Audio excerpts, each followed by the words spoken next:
Hello friends, Brandy here with Falcon Healing Arts. I hope you are doing well. Today we are talking about confidence. Confidence is a big theme that is coming up with my clients, with friends lately, and I have a lot to say about it. Because over decades of doing personal development work, there have been numerous times I have needed to boost my confidence in order to share with the world, something I am wanting to bring out. And that's what I'm seeing a lot of my friends and clients having a hard time with, is really stepping forward into this new role they want to assume. And I'm also seeing another group of people, some friends, some clients, who are faking the confidence. And even though a lot of us are told to fake it till you make it, I suggest you forget this advice. Yes, it is good to get yourself out there. Maybe faking it until you make it helps you make that first step. But the way that I'm seeing people do this can be detrimental to their reputation. And that's something that I really want you to avoid. So I'm going to help you step into true confidence, which I need to emphasize is earned. Confidence is earned. And it happens naturally when you move from a stage of just having knowledge about something to moving to a state of being wise, having wisdom and mastery. And when we have wisdom about something, it means that we have fully digested it. We have fully metabolized it. It has become a part of our lives. At that point, confidence is there. People will feel it. So whether it's a career change you want to make, whether you're wanting to teach people a certain skill you're developing, maybe you're making YouTube or want to make YouTube videos, maybe you want to teach a spiritual practice to friends, whatever it is, you can do it. Absolutely, I want to encourage you to do it, to move forward. So I want you to realize this and to build enough confidence naturally in order to take action. But you need to be able to do these three things, these three steps, really, because they build on top of each other. You'll need to do these three steps in order to gain confidence and to be a true master of your craft. I'm going to give you a few examples of how to do this and to drive my point home about what you should do, what you should avoid. And this can be really triggering to some people, especially if you are doing the things that I feel can be harming your reputation. So please know I am trying to help you, try to move beyond your triggers because they are telling you something, that this is something you need to pay attention to. With so much love, let's get into this. I'm going to get a sip of tea. Maybe you want to grab your journal and let's dive in. The first step you need to take and move through in order to move on the path from just having knowledge about something to having wisdom is to experience humility. This is so important. Everyone needs to move through these beginning stages to put yourself in positions that make you vulnerable, to be in a position where you might be judged, where you will receive constructive feedback. It's the discomfort around this that makes us learn. We want to know our stuff to avoid this being really painful. And still, there's going to be some pain around it. You cannot get around it. And I know a lot of people simply will not start something because they want to avoid this pain. So this is requiring you to move beyond perfectionism. And that's something you may want to journal about right now. If fear is stalling you in your growth, if you're unwilling to make mistakes, to own up to your insecurities, why? What's stopping you from doing this? Others have done it many times. So this is something for you to explore yourself and know that there are so many people out there who understand because they have done this too. When we gain humility around anything that we are doing, we're putting aside the ego, we're putting aside our perfectionist tendencies, and it is necessary for us to be completely honest with ourselves. So that becomes a practice. That becomes something we are very used to, being honest with ourselves, not putting on masks, not hiding, and just telling the world, because this is something you need to do public too, not just saving for a select few people who love you unconditionally. No, if you want to experience true confidence and the humility you gain through this step, it needs to be done in public. And what you gain is so much greater than that discomfort.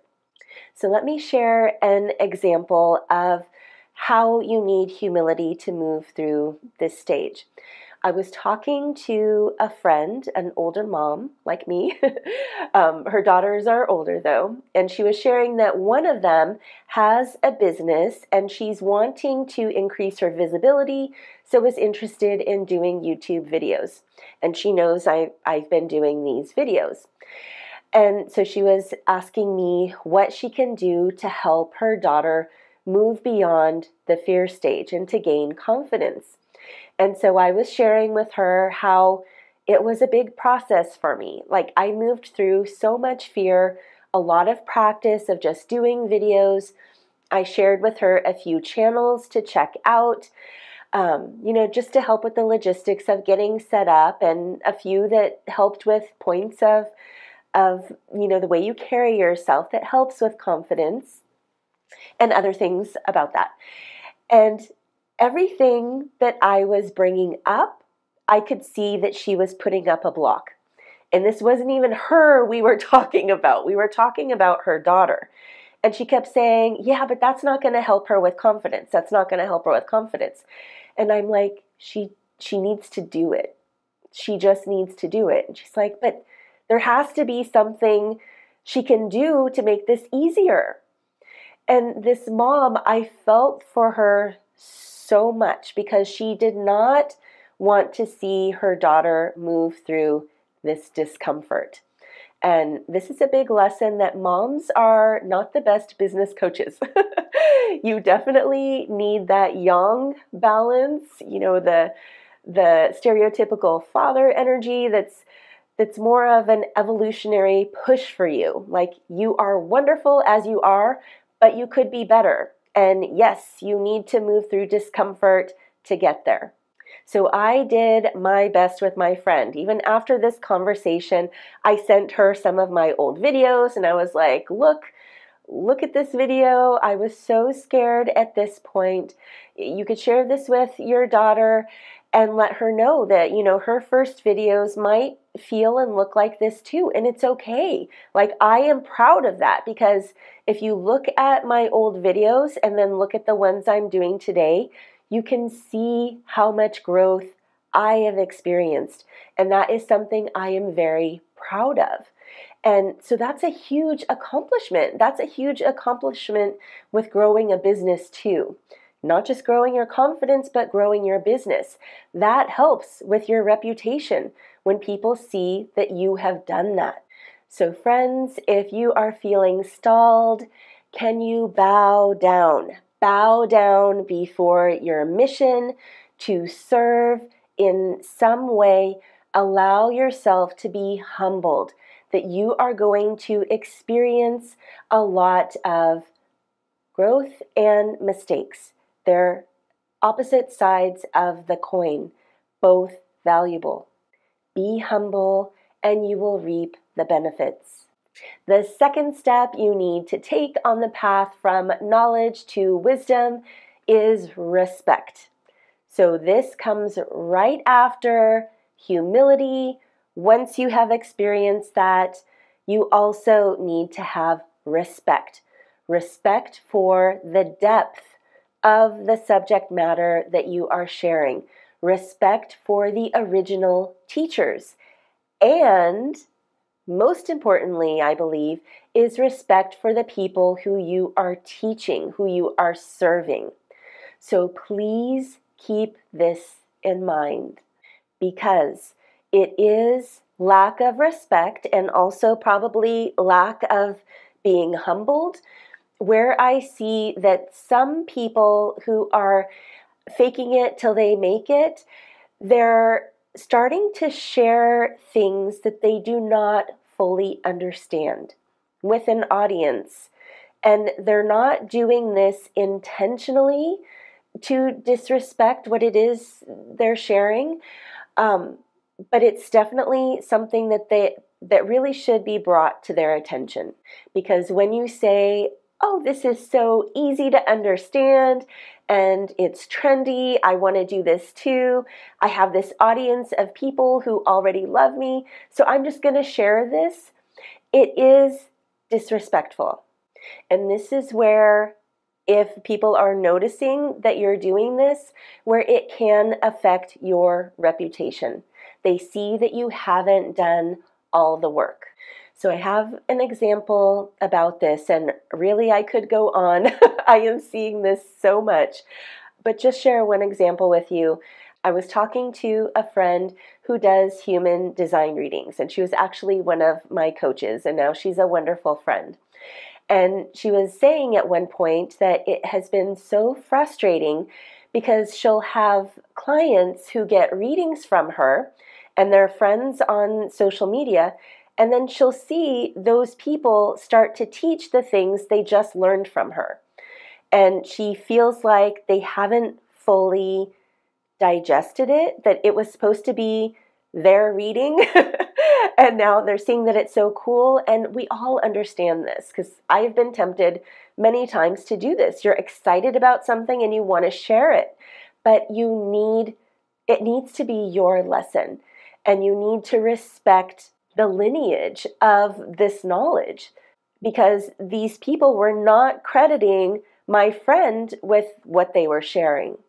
And again, my heart went out to this friend, and I was telling her, you know what, I see this all the time too. I've seen this with my clients. I'll share a meditation with them, and again, we're friends on social media, and I will see them sharing it with other people. And it was supposed to be their lesson. But this happens all the time in my profession when I was teaching yoga, and especially with Chinese medicine. So many of our modalities are borrowed from other practitioners and made their own. So with gua sha, with estheticians, physical therapists using cupping, even medical doctors who use acupuncture. There are many people in the acupuncture community who are really pissed off about all of this, because we went to school for 4 years. We studied the ancient scriptures. We have all this knowledge. I had to learn Chinese, a little bit of it, in order to get my degree and my license. And again, so a lot of people in the profession are really upset about this. I am not as much, because the respect I have for my profession is what has built my confidence to the degree that I'm not worried about other people.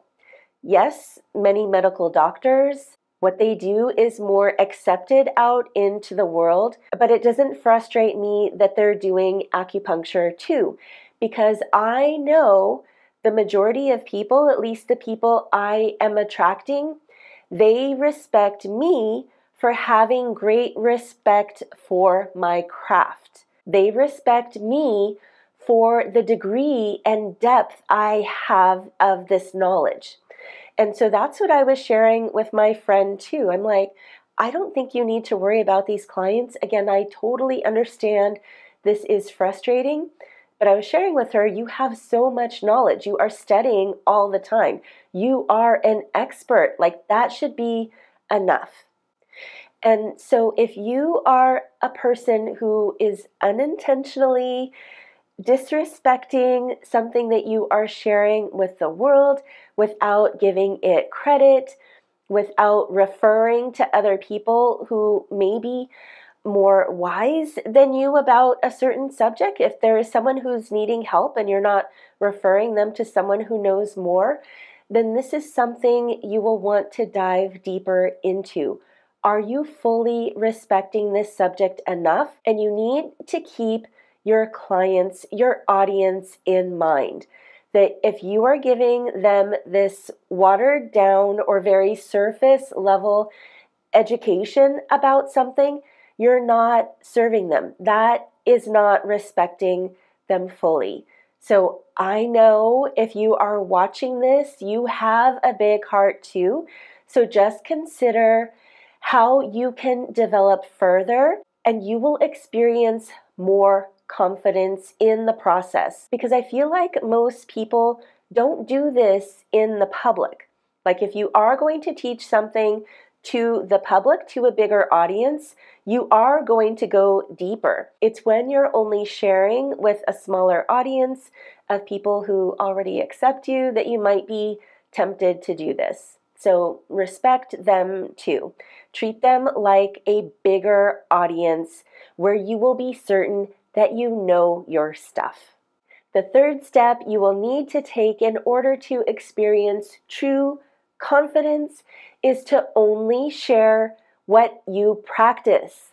Only share what is part of your life. Again, this is related to humility, respect, but it's actually doing the practice now. This is why I can share with confidence so easily how to meditate, how to practice yoga, how to do certain Chinese medicine modalities, how to do a shamanic journey. I do these things all the time for me, not to show other people that I have mastery. I do them for me, me. So this is for my development, and when I share it with others, it is a natural extension of what I already know. So that knowledge has become wisdom because I have fully integrated it into my life. So consider that too. And of course, this takes time. But when you are doing something, when you are experiencing it every day in your life, when that is part of your practice, confidence will come naturally. So will the excitement that is built around it, because it is so much a part of your life. You are filled to the brim with the excitement and you want to share it with others. So let me think of an example here of, I told you what I naturally share easily.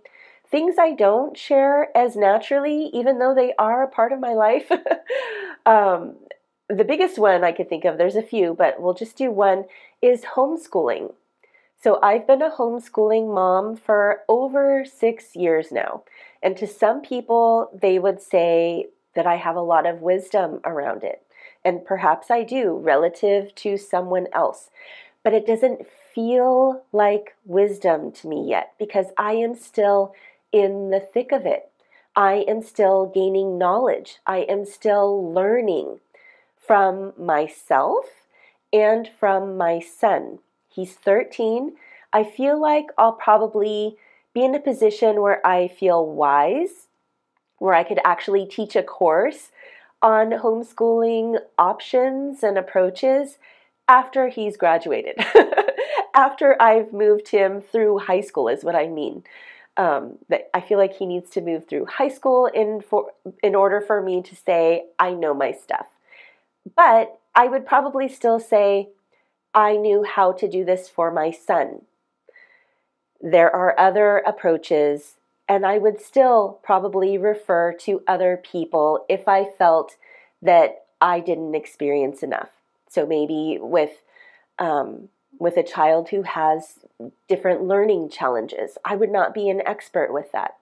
even with girls who are more social in general.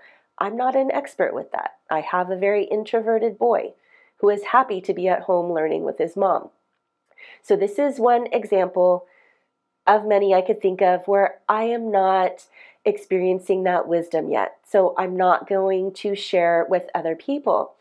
And interesting, at the beginning of the lockdowns 3 years ago, when so many moms were in the position of needing to homeschool their children, I was offering support for them. I was offering to get on calls with my friends.